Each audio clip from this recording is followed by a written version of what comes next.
Exciting news about our study, DOE study, is in pMMR population.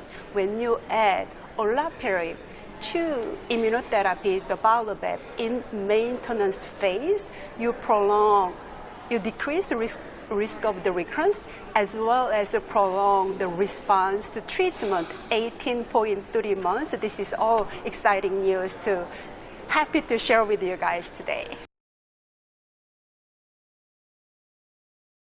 Our work just started today, meaning that we need to identify who are really benefit in the patients with the PMR.